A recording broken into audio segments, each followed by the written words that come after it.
यहाँ पर मैं हूँ आपके साथ पूजा। मेरे साथ इस वक्त सुदेश गोयत जी हैं कि आंखों में आंसू आ रहे हैं ये देश की स्थिति जो इस वक्त है उसको देखकर। जो घमंडी सरकार बनी हुई है, दिखा रही है कि मोदी है तो मुमकिन है। मैं कहूंगी कि मोदी है तो देश का नुकसान है।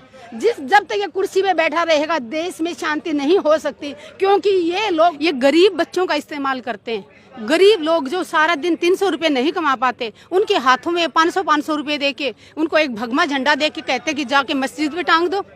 उन्हीं बच्चों को जो गरीब बच्चे हैं उन्हीं को बोलते कि जाओ तुम मस्जिद के आगे नारे लगाओ, जय श्री राम बोलो। मैं पूछना चाहती हूँ जो पत्थर उठा के या झंडा उठा के मस्जिद पे लगाने गए हैं, अरे तुम्हें जिसने भेजा था ना उनसे पूछो उनके बच्चे हैं क्या यहाँ पे?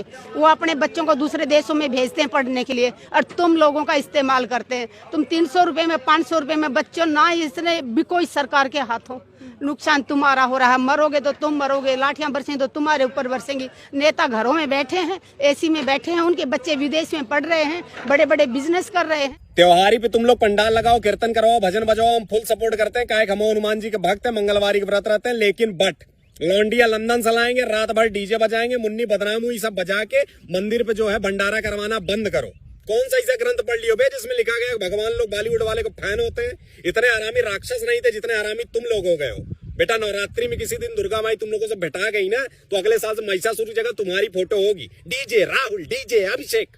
वो यही कह रहे हैं बार बार कि मुस्लिम्स को काटेंगे, मुसलमानों को काटेंगे, उनको रहने नहीं देंगे यहाँ पर। पहले मस्जिद पे मतलब जैसे पथराव किया, झंडा लगाने की कोशिश करी, फिर यहाँ से मुस्लिम दल के लोगों ने भी मतलब उसका मतलब विरोध किया। आप लोग चाकू तलवारें लेके रैली निकाल रहे हो, जो अच्छी बात है। मैं भी हनुमान जी का भगत हूँ, मैं भी उनकी पूजा करता हूँ, लेकिन दिल से अपने घर में करता हूँ ना, लोगों को सताता नहीं हूँ। बजरंग दल वाले थे जो अपना कह रहे हैं ना बार बार कि शोभा यात्रा पे पथराव हुआ, तो कोई इंसान क्या करेगा? तुम लोग वहाँ पर मस्जिद के आगे, इनका रोजा खोलने का टाइम हो रहा है, उससे पहले अजान होती है ना, और आप लोग वहीं पर ही होकर डीजे बजा रहे हो, उल्टा सीधा कमेंट्स पास कर रहे हो कि और मुस्लिम्स के लिए उल्टा सीधा कह रहे हो। कौन कहाँ तक बर्दाश्त करेगा? उनको उकसा रहे हो बार बार। क्या कहा था आपको याद है?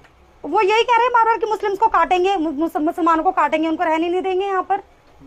क्यों कहा जा रहा है? इन पे दबाव किस चीज का? क्यों? ये लोग तो आराम से रहने देते, कोई किसी को कुछ नहीं कहता।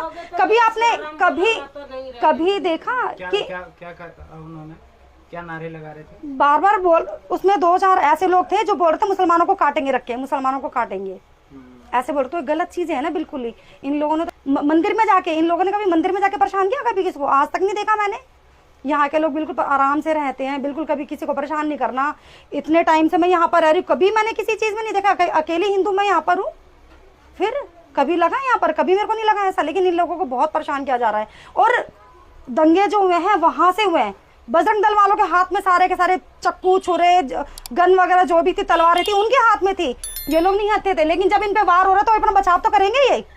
जब वहां के लोग इन पे बचाव उल्टा सीधा बोल रहे हैं, कमेंट्स पास कर रहे हैं, तो ये कहीं ना कहीं तो बचाव करेंगे। लेकिन वही, और यहाँ के लोग उठा के ले जा रहे हैं, तो मतलब क्या है ये गंदी राजनीति जो भी है। अपना भाईचारा, कुछ लोग हैं इसमें जो भाईचारा आपस में खराब करने की कोशिश कर रहे हैं ना। मैं तो कहूँगी प्लीज उन पे सख्त कार्रवाई पकड़ा जाए उन लोगों को। नमस्कार, भोजन टीवी देख रहे हैं आप और मैं हूँ आपके साथ पूजा। मेरे साथ इस वक्त सुदेश गोयत जी हैं। दिल्ली में इस वक्त हम खड़े हैं और दिल्ली में एक बार पहले भी दंगे देख चुकी है, दिल्ली दहल चुकी है, और उसके बाद दोबारा जहांगीरपुरी में जिस तरीके से परिस्थितियां बनाई जा रही हैं, बन रही हैं, उसको देखकर संभावनाएं लग रही हैं फिर से एक बार कि उसी तरीके से दिल्ली बढ़ रही है। इसे कैसे देख रही हैं आप? देखिए, नेताओं के उसमें मैं देश की जनता से अपील करती हूँ, आप किसी भी धर्म से हो, किसी भी जाति से हो, आप इन नेताओं के चक्रों में ना पड़े। ये गरीब बच्चों का इस्तेमाल करते हैं। गरीब लोग जो सारा दिन 300 रुपए नहीं कमा पाते, उनके हाथों में 500 रुपए दे के उनको एक भगवा झंडा दे के कहते कि जाके मस्जिद पे टांग दो। उन्हीं बच्चों को जो गरीब बच्चे हैं उन्हीं को बोलते कि जाओ तुम मस्जिद के आगे नारे लगाओ, जय श्री राम बोलो। ये मतलब देश को किस तरफ ले जा रहा है? देश का बहुत बड़ा नुकसान होने वाला है अगर अभी भी जो बुद्धिजीव है सब साथ मिलके आवाज नहीं उठाई, इन तानाशाही सरकार को नहीं रोका गया, वो दिन दूर नहीं जब सरेआम ऐसे लाशें पड़ी होंगी और हम कुछ नहीं कर पाएंगे। आवाजें तो उठा रहे हैं ना, देश में हिंदू राष्ट्र बनाने के लिए, हिंदुओं को बचाने के लिए आवाजें तो उठा ही रहे हैं। जब देश का संविधान बना था तब उसमें लिखा गया था कि हिंदू, मुस्लिम, सिख, ईसाई सभी का बराबर का अधिकार है। जो भारत में रहता है उसका बराबर का अधिकार है। जरूरी नहीं है कि सिर्फ हिंदू रहेगा देश में। इस देश में अगर मुस्लिम है तो मुस्लिम का भी बराबर का अधिकार है। क्या मुस्लिमों ने इस देश के लिए खून नहीं बहाया? जब ये देश आजाद हुआ तो क्या उन्होंने कुर्बानियां नहीं दी? हमारी भारत की सेना में देखिए, क्या हमारे मुस्लिम भाई नहीं है? ये जानबूझ के लोगों को बांटने के लिए सरकार गंदी राजनीति कर रही है। क्यों? मुझे लगता है कि ये जो सरकारें हैं ना, एक दूसरे की कमजोरियां जानते हैं, ब्लैकमेल करते हैं, इसलिए विपक्ष शायद खुल के आवाज नहीं उठा रहा है।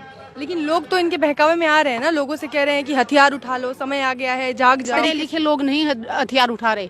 आप देखिए जिस भीड़ में देखिए, अगर एक भी पढ़ा लिखा बच्चा दिखा दीजिए, एक भी कोई यूनिवर्सिटी का बच्चा दिखा दीजिए, उनमें ये अनपढ़ बच्चों को, बेरोजगार बच्चों का इस्तेमाल कर रहे हैं। और इसी वजह से ये स्कूलों को बंद करके रखा हुआ है। कोरोना के नाम से 3 साल हो गए बच्चों को एग्जाम नहीं देने दे रहे नहीं है। आपकी आंखों में आंसू आ रहे हैं ये देश की स्थिति जो इस वक्त है उसको देखकर? बहुत दुख हो रहा है, क्योंकि इस देश को आजाद कराने के लिए लाखों भाइयों ने कुर्बानियां दी है। कितने शहीद भगत सिंह कुर्बान हुए, फांसी पे झूल गए देश को आजाद कराने के लिए। और इस देश की आजादी को बचाने के लिए हर रोज मेरे भाई बॉर्डर पे शहीद हो रहे हैं।